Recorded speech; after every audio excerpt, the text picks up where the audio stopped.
What is going on, everybody? Welcome to the Sports Beat with Richard Holdridge, presented by Georgia Alabama Sports Live. How is everybody doing on this Thursday?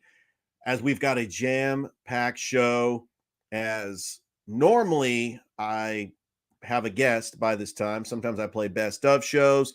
I usually will have an hour-long show on Mondays, recapping the weekend. There's so much sports to get into. And I'm going to talk about it all because a lot happened yesterday in the world of sports. And one of the reasons why I got into sports broadcasting was I was living in the North Metro Atlanta area in a little place called Ackworth, which is about 5 minutes from Kennesaw State. And back then, Kennesaw State was an unknown. And I remember playing on College Hoops 2K8, I would actually take Kennesaw State and I would take them to the NCAA tournament. Well, there was a big event that happened that did not get talked about. In November of 2010, I went to the home game between Kennesaw State and Georgia Tech. They actually scheduled a home and home. I actually went to Alexander Memorial Coliseum in 2009 to watch Kennesaw State play Georgia Tech. Georgia Tech came into the Convocation Center in 2010 and took on Kennesaw State. The Kennesaw State Owls upset the Georgia Tech Yellow Jackets. Georgia Tech had Paul Hewitt. They had Glenn Rice, Emont Shumpert. This was the year after Derek Favors went to the NBA. Georgia Tech was still a powerhouse in college basketball. They were like one of those teams that was a sleeping giant because they had all the resources, and they should have been making the NCAA tournament every year like they did under Bobby Crimmins. But Kennesaw State pulled off the biggest upset that I have ever witnessed. The campus was going nuts. The reason why I talk about this, because another upset happened that is probably rivals that upset against Georgia Tech. And it happened on a Wednesday night, and it dashed the hopes of Liberty being that group of 5 team to make the college football playoffs. In fact, I picked Liberty to get that 12th seed because I thought Liberty was going to go undefeated. What a win by the Kennesaw State Owls at Fifth Third Bank Stadium. The fans stormed the field twice. I think the goalposts are somewhere in the Chattahoochee. No, not just kidding. Biggest win in football history. It's their first FBS win. For the Kennesaw State Owls, they were a 27.5-point underdog in this game. This is the biggest college football upset this year. And I can almost guarantee you nobody's going to be talking about this. This is why I got into sports broadcasting. Back in 2010, I called up 680 The Fan, 92.9 or 790 The Zone. 92.9 The Game didn't exist back then. I called them up. And I wanted to talk about Kennesaw State upsetting Georgia Tech. They were so busy talking about Michael Vick's Monday night performance when he was with the Eagles against the Washington Redskins. They were so busy talking about him that they did not have time to talk about Kennesaw State upsetting Georgia Tech. And it wasn't until 2 years ago Kennesaw State went to the NCAA tournament where they lost to Xavier, blew that 14-point lead, that the Metro Atlanta area started talking about Kennesaw State once again. This is their first year in the FBS. They're playing in Conference USA. I think that this is a win that could put Kennesaw State to where they need to go as far as being a college football contender. They're not a very good team right now, but when you have an upset like this, it's going to help for recruiting down the road because Kennesaw State is in an area where you have teams in the Metro Atlanta area that have they got 4- and 5-star players, but they also have 2- and 3-star players that want to play close to home. I'm talking about Kell and Milton and Harrison, North Cobb, all those schools in the North Metro Atlanta area, which I wish that if I could have been covering them when I was living up there. There were so many great stories. Justin Fields. A lot of great high school football players that played up there, including Hudson Mason. And I think that, these players that want to play close to home could play at an FBS school like Kennesaw State. It was a great night for Kennesaw State students. That was unbelievable. I was completely shocked that Kennesaw State ended up getting the win 27-24. It was one of those games where, Liberty was coming in. It's a Wednesday night. Nobody's really paying attention, but people are paying attention now. Liberty's college football playoff hopes have been dashed. Did anybody think that this was even possible? Kennesaw State, they went up 14-7. And once they were up 27-7, I think they just had to hold on. But a performance by Davis Bryson, only a sophomore. He is going to continue to get better.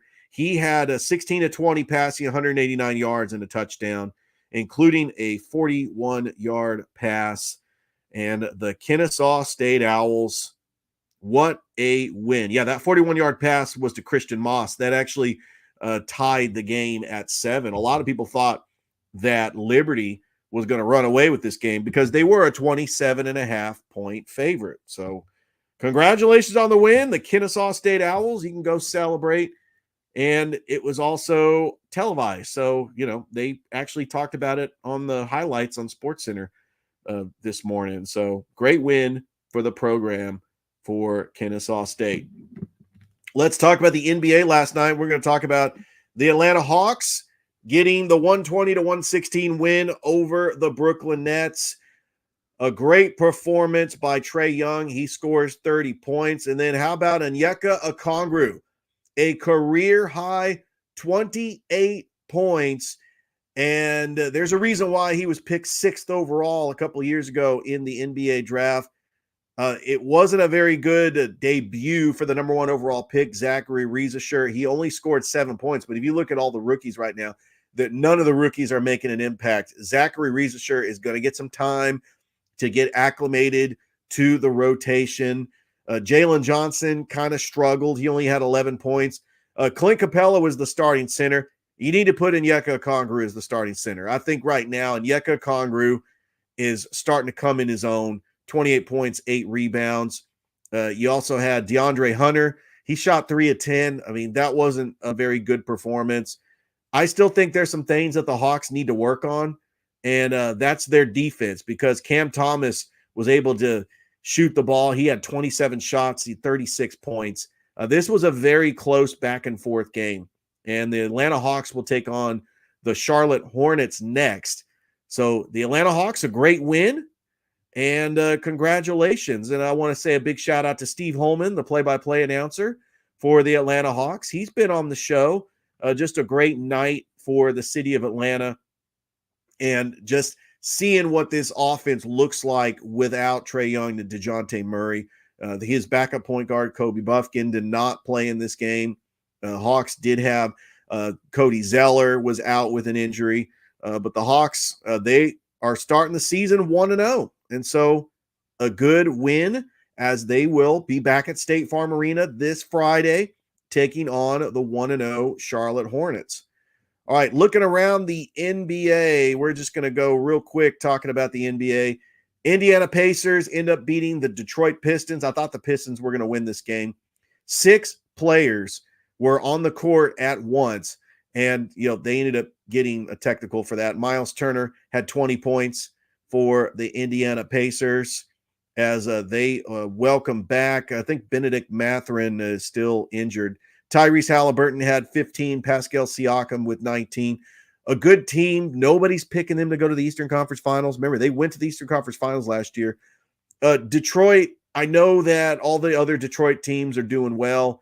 The Tigers, and then, the Lions are one of the best teams in the NFC. But, Detroit, Cade Cunningham, that's a good sign.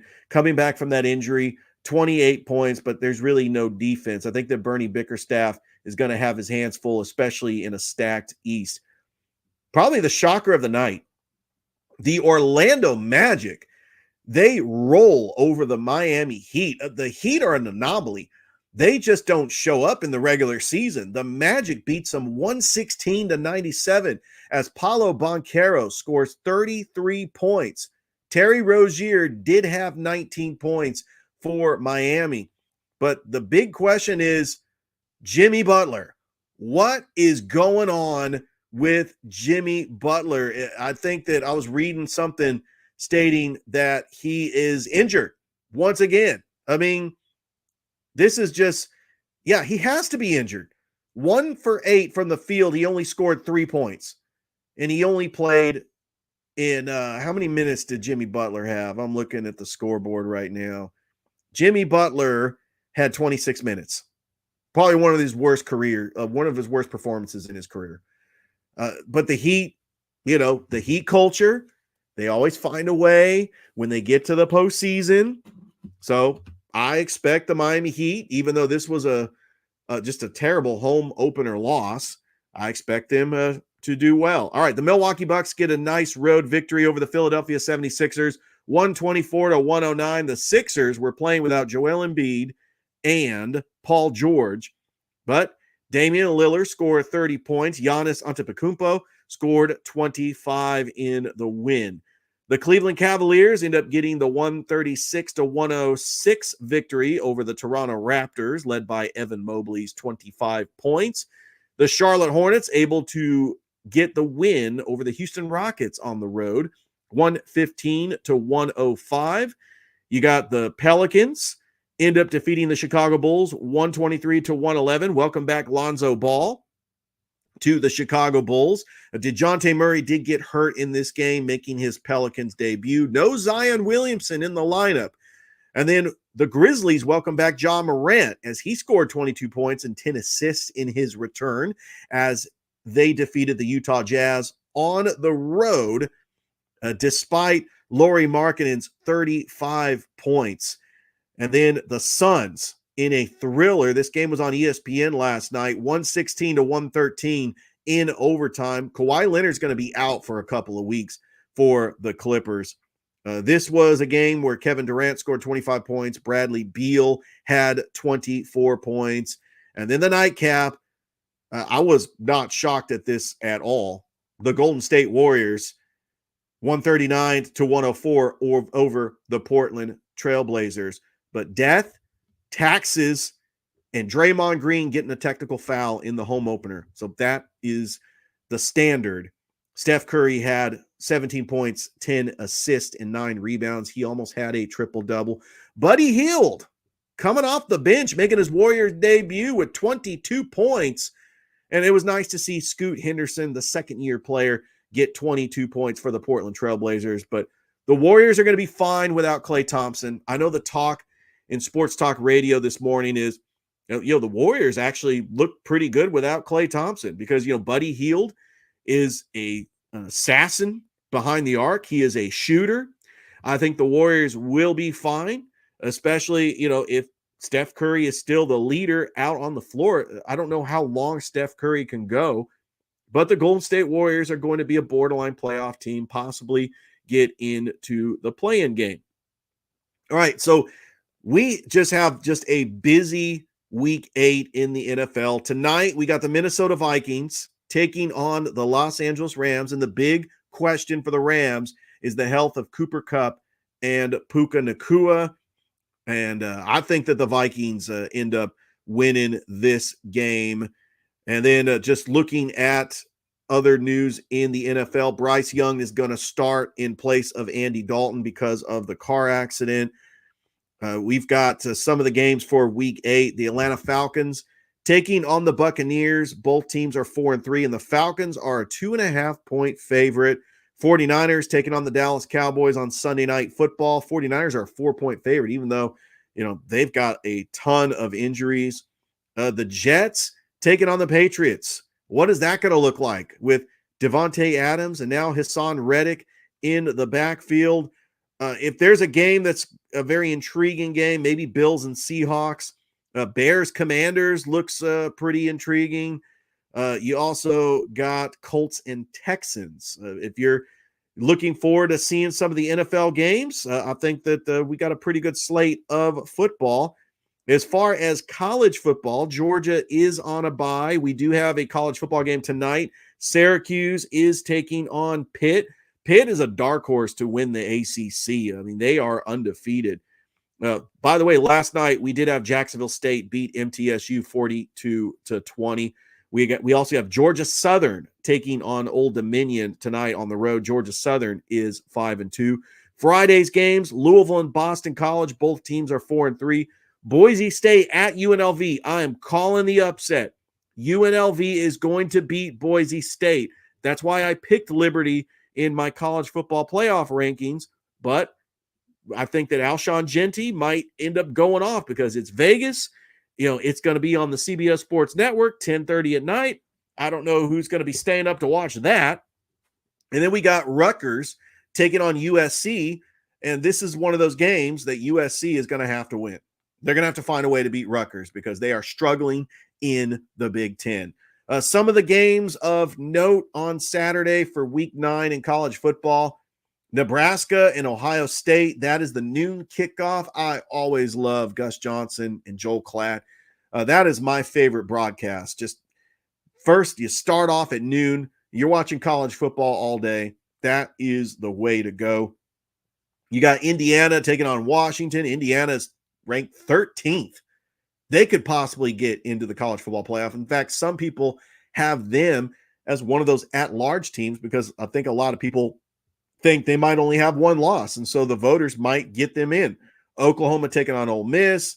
Notre Dame is taking on Navy on the road. Georgia Tech taking on Virginia Tech. North Carolina taking on Virginia. We got Arkansas taking on Mississippi State. Georgia State is up in Boone, North Carolina, taking on App State. Illinois and Oregon, that's the 3:30 CBS game. Brad Nessler and Gary Danielson on the call.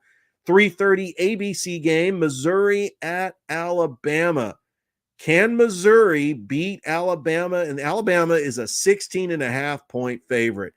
When you think about this spread, it's because it's the name on the jersey and on the helmet.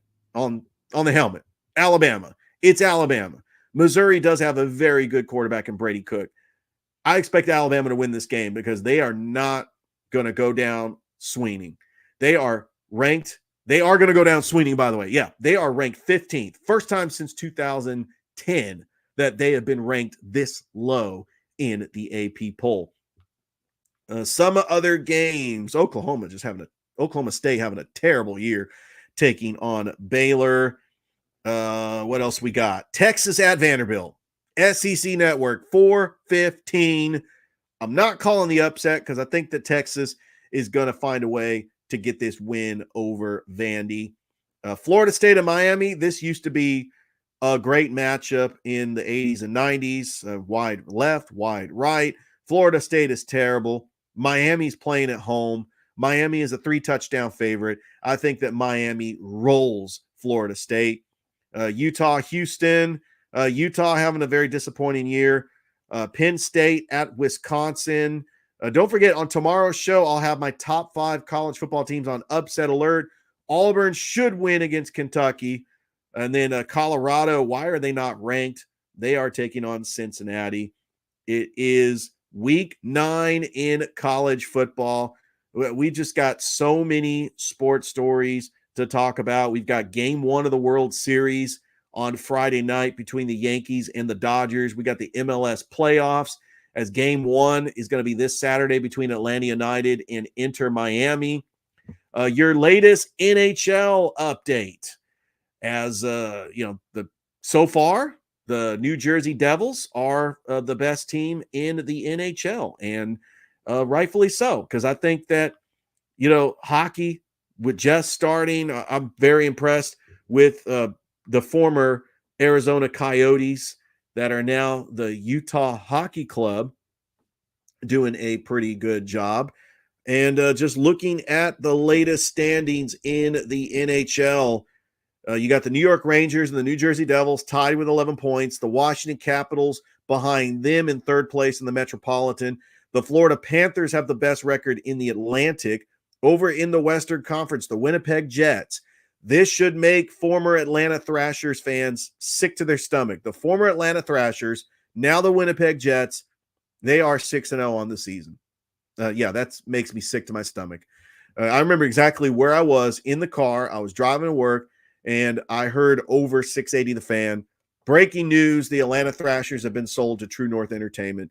My heart sunk and I knew that the Atlanta Thrashers were leaving Atlanta.